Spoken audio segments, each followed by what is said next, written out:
Hey everybody, Daniel here from Tactical Bully Media and the Soccer Expansion Project.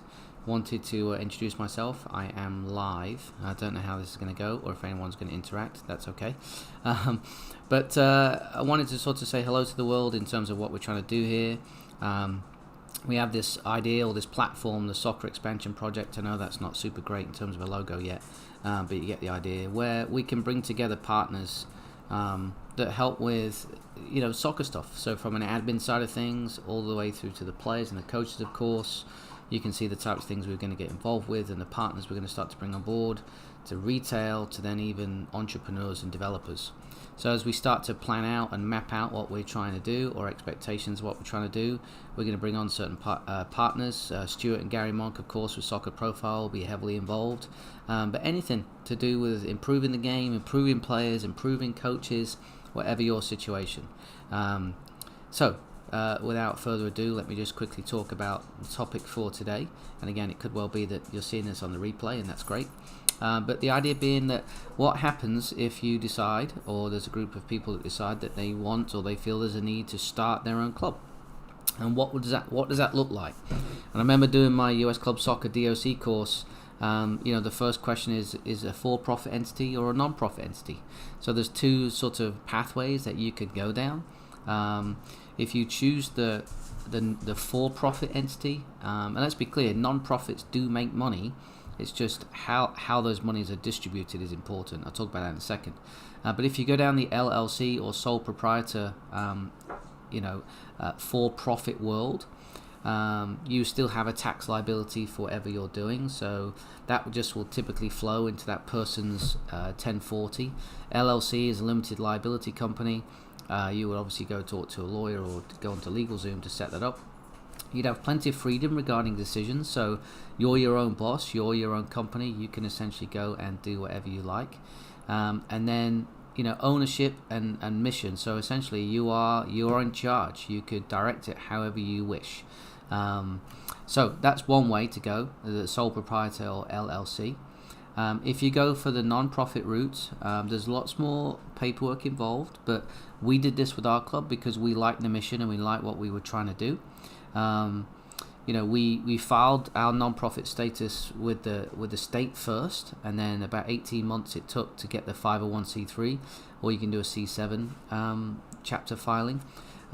We formed a board, we had bylaws, we have a mission, there's a federal application. You can accept donations. Now these aren't fees paid for regular programming. They are fees paid outside of that to help grow the club.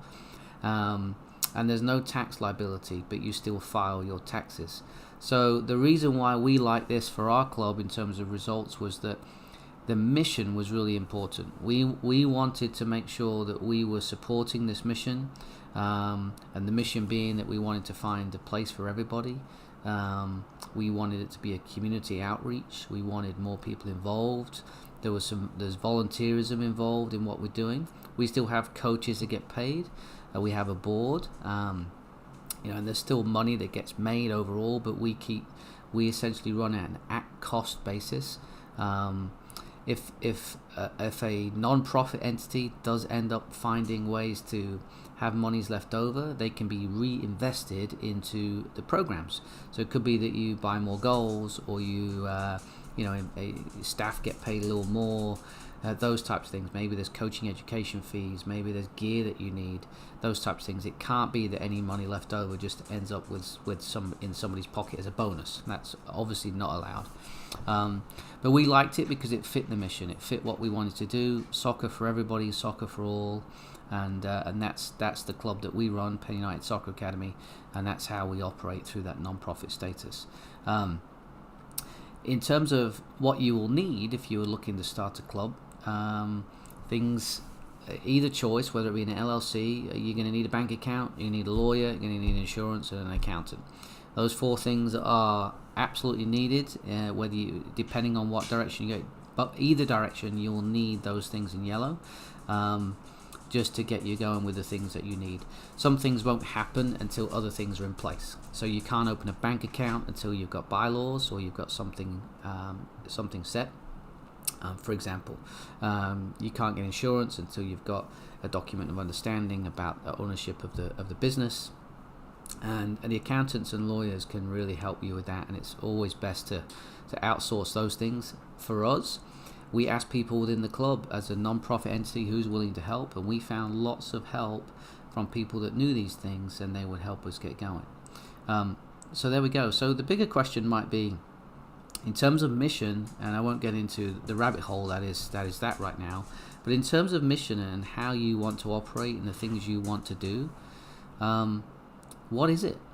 Are you looking to form a club for, quote, the right reasons? Is there a need for a new club in your area? I think it's a challenge because lots of clubs pop up when 2 or 3 coaches may be disgruntled with the club they're currently at, and all of a sudden there's 2 or 3 teams get formed, and before you know it, the other club now is formed and they compete with each other in the same town. One of the things we've been working on in our area, or one of the things we like to try and find a way is just to say, what if it was just about the kids?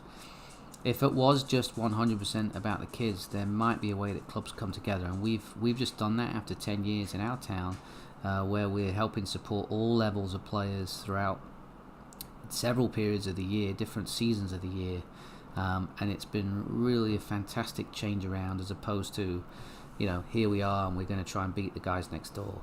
It's really been good. So might be worth thinking about why would you start a club? If you're interested in a different approach, if you are interested in supporting all, if you're interested in, there could well be scope for that. It could be that you have a different take on things, or you want to go back to what you feel might be the best way to run clubs, but those things also likely have to fit with the market, fit with the population where you're at, fit with resources that you've got access to. That's another thing here. So the non-profit side of things enabled us to access township parks. The LLC part does not do that. You can, but it's very difficult. You're just further down on the list. So we can use the schools and township parks as a non-profit entity to run our programs, and at very little cost. So another thing I wanted to throw in there. So again, it comes down to why. Why would you want to form a club? Are you really serving the market, or are you looking just to compete with the guys next door, or the the club next door? Excuse me, tickly throat. Green tea is already good for that. Always good for that. And from there, just look at the work that would be involved.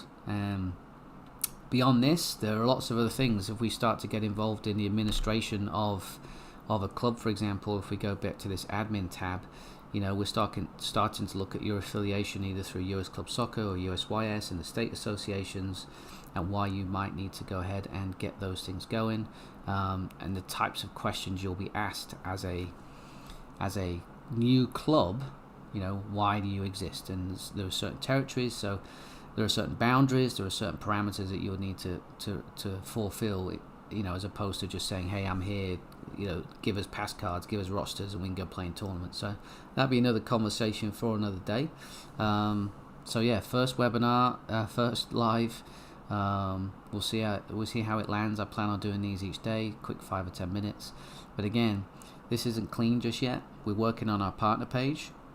But expect, if you're following along, there's a little link in the bio here to get access to a webinar that we're going to run with Stuart and Gary Monk. Gary was a Premier League coach with Swansea, and we're looking to get something going there where we can talk about player development and people who walk the walk. So there we go.